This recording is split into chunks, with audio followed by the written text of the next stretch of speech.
Sempre próximo ao início de cada ano acontece uma das festas mais populares no Brasil, o Carnaval. E não raramente um tempo de muita agitação no país, correrias, enfim.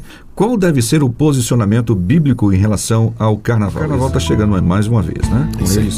E aí uma série de situações no Brasil que trazem muitas tristezas, apesar dela ser considerada uma festa da alegria para muitos aí. Alguns preferem se retirar, outros preferem participar ativamente, outros dizem que estão apenas admirando uma manifestação cultural. Como é que se deve encarar o Carnaval à luz da Bíblia e qual deveria ser o comportamento do cristão diante do evento Carnaval? Tem um ouvinte do grupo de ouvintes número 1, o Alan Peterson, destacou lá o seguinte: tem muita gente confusa sobre os movimentos carnavalescos chamados gospel, né? Ele diz que alguns usam como estratégia para evangelizar ou aliviar as punções da carne com a bênção, entre aspas, do pastor, segundo ele coloca, e outros, nós nos excluímos do mundo e vamos para um retiro. Então essas coisas aí em voga. Nathan, eu tenho algumas coisas que poderia comentar a respeito de toda essa situação. Eu vou começar com esse último comentário aí, né? De que a gente poderia de alguma forma se envolver com o Carnaval à guisa de evangelização.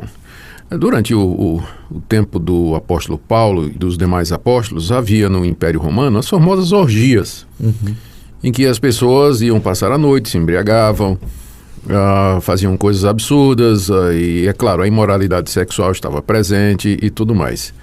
Eu não consigo imaginar os apóstolos pedindo para, de alguma forma, participar daquilo ali ou chegar perto daquilo ali, sob pretexto de evangelização. Havia outras festividades feitas aos deuses pagãos e ao deus romano, que eram muito populares naquela época. Havia a Bacanália, que era uma festa ao deus Baco, que era o deus do vinho. Havia os festivais que ocorriam no templo, por exemplo, da deusa Artemis, ou Diana dos Efésios, e você não percebe nenhuma orientação da parte dos escritores do Novo Testamento para os cristãos viverem em tais ambientes, que eles se infiltrassem nessas festas, algumas delas com algumas conotações culturais, com o propósito de, lá dentro, evangelizar ou testemunhar de Cristo. Ao contrário, o que a palavra de Deus diz é exatamente para não se envolver, para não participar desse tipo de coisa, exatamente porque a aproximação poderia criar uma situação de tentação e vulnerabilidade, em que o cristão poderia acabar se engajando em idolatria, imoralidade sexual ou qualquer outro tipo de pecado proibido na palavra de Deus. Então, eu tenho muita dificuldade com bloco gospel, né? Em carnaval. E que mensagem está se mandando, né? Que mensagem está mandando? A própria presença ali já significa uma aprovação tácita, né? Se uma pessoa quer de fato evangelizar, aproveitar, se não quer fugir do mundo, né, e ir para um retiro, ir para um acampamento, e ela acha que tem que fazer alguma coisa, para mim, um velho e antigo método de evangelização funciona muito bem. Enche uma mochila de folhetos, de Bíblia, não é? E vai andando, vai conversando com as pessoas, vai falando de Cristo, vai dando testemunho, ensinando a palavra de Deus e chamando as pessoas ao arrependimento, né? Sem que você entre na deles, de estar ali pulando, sambando. De fazer aqueles blocos para entrar no meio, né? Tipo assim, vai ver uma escola, depois vem um bloco de gospel e... É uma voz perdida, é uma voz minoritária, não é? No meio lá das vozes que se levantam defendendo temas que são contrários à palavra de Deus e assim por diante. Então, não me convence esse argumento de evangelização. É um uso errado daquilo que o apóstolo Paulo disse, quando Paulo fala lá na primeira carta aos Coríntios, no capítulo 9, que ele se fez de tudo para com todos, para de todos os modos ganhar alguns. Ele estava se referindo ao fato de que quando ele estava entre os judeus, ele se abstinha de determinadas comidas que escandalizavam os judeus. E quando ele estava entre os gentios, ele participava desses alimentos, coisa que ele não faria quando estava com os judeus. Ou seja, ele abria mão dessas coisas neutras e engajava nelas quando conveniente para pregar o evangelho. Agora, o carnaval não é exatamente uma coisa neutra, não é? As pessoas dizem que tem um aspecto cultural. Ora, gente, a gente sabe que o aspecto cultural do carnaval já se perdeu há muito tempo, né? Enquanto que na Europa, por exemplo, na Holanda, o desfile de carnaval é um desfile alegórico. Tem bonecos, tem fantasias, as famílias vão para a rua com os filhos, jogam água no outro. Então, tem brincadeiras e só, né? E só. Mas no Brasil a gente sabe que o carnaval é outra coisa, né? Cada vez pior, né? Eles vão se especializando na erotização e tantas coisas. Não tem fim, né? Não tem fim. E tem que lembrar também o seguinte, só porque uma coisa é cultural, não quer dizer que ela seja neutra. Porque o pecado afetou todas as dimensões da raça humana. Nos afetou não somente como indivíduos, mas também coletivamente. As estruturas sociais, estruturas políticas e econômicas e também toda essa área cultural foi afetada pelo pecado. Então, embora a cultura possa transmitir valores, que são valores de Deus, mas ela também se presta a transmitir valores de um mundo caído e que está mergulhado no pecado, como é o caso de festas desse tipo, né? Então, a gente precisa ter cuidado com esse tipo de argumentação de que é uma coisa cultural. Outra coisa que a gente tem que lembrar é a associação. Todo mundo sabe o que é que o carnaval significa. A própria palavra carnaval já tem nela a palavra carne, não no sentido do bife de panela que você faz todo dia, mas carne se refere ao corpo humano na sua sensualidade, né? Se é quem diga que essa é a origem da palavra carnaval. Aliás, eu dei uma lida e tem várias teorias a respeito da origem do carnaval, né? Parece que ninguém sabe direito. O fato é que ele está aí. Então, a festa, ela está associada com nudez, com sensualidade, com erotização, com bebida. Prostituição infantil. Tudo. Está tudo misturado, adultério, tá? Então, não tem como justificar a presença de um crente, um homem, uma mulher de Deus, em festas desse tipo. Não há justificativa plausível para esse tipo de comportamento.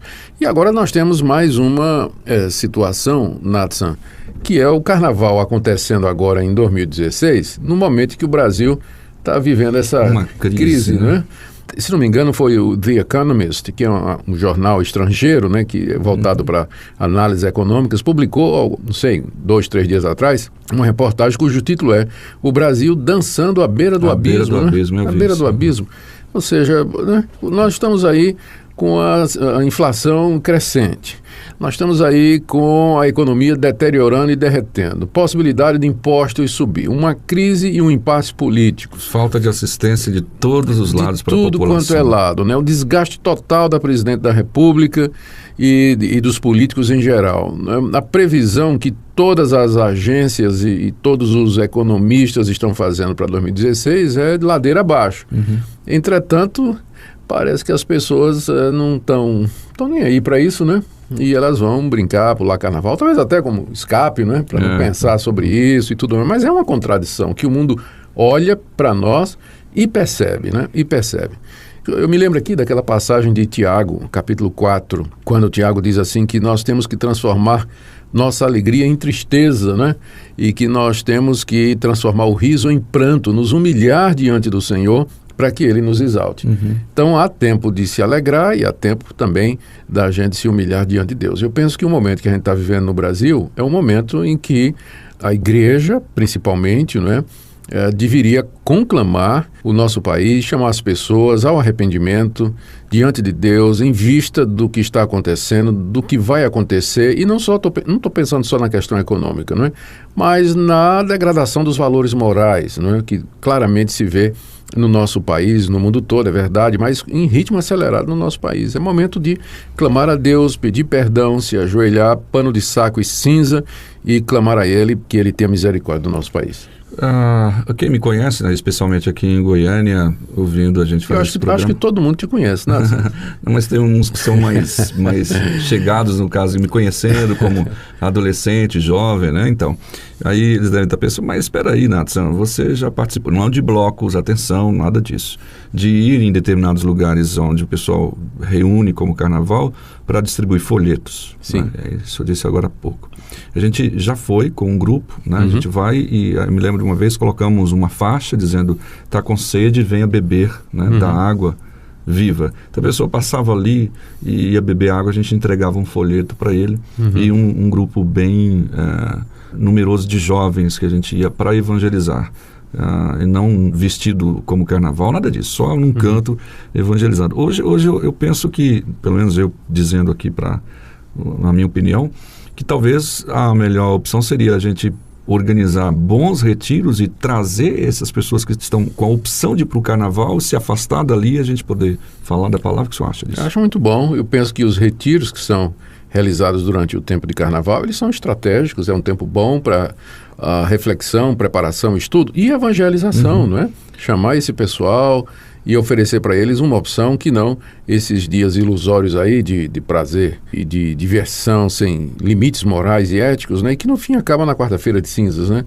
Eu acho que retiros são estratégicos nessa altura. Eu acho que as igrejas fazem um bom investimento quando elas separam esse tempo para levar os jovens ou levar famílias e também amigos, né? Pessoas que não são crentes, para ter brincadeira sadia, diversão agradável e sem malícia e ouvir a palavra de Deus, fazer bons amigos. Eu acho uma estratégia muito boa. Eu estava aqui me lembrando de uma piada, não sei se eu devo contar, Nathan. Conta aí, agora você já avisou, não vou contar, não. Não vai não, né? Não. Uma igreja resolveu não fazer acampamento.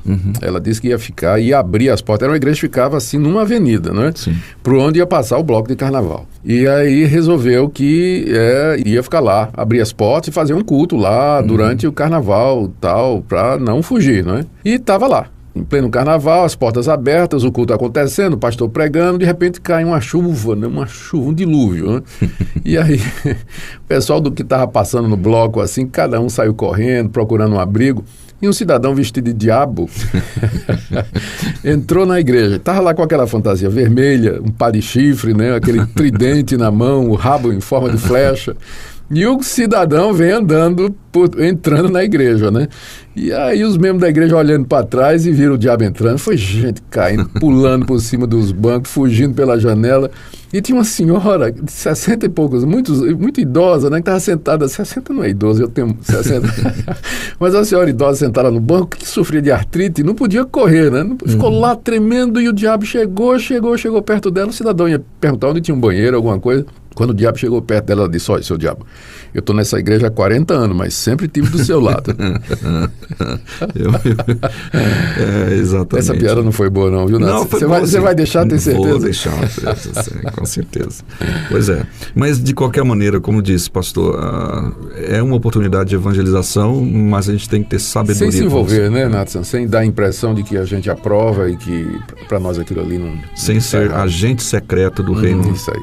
Tá bom.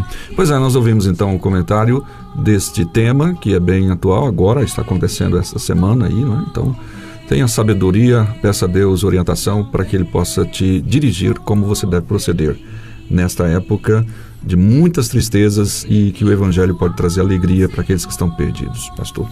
Muito obrigado, querido, pela sua audiência. Deus o abençoe. Aproveite esse período aí de feriado para ir para um retiro, sair com a família, gastar tempo na presença de Deus, buscando renovação espiritual.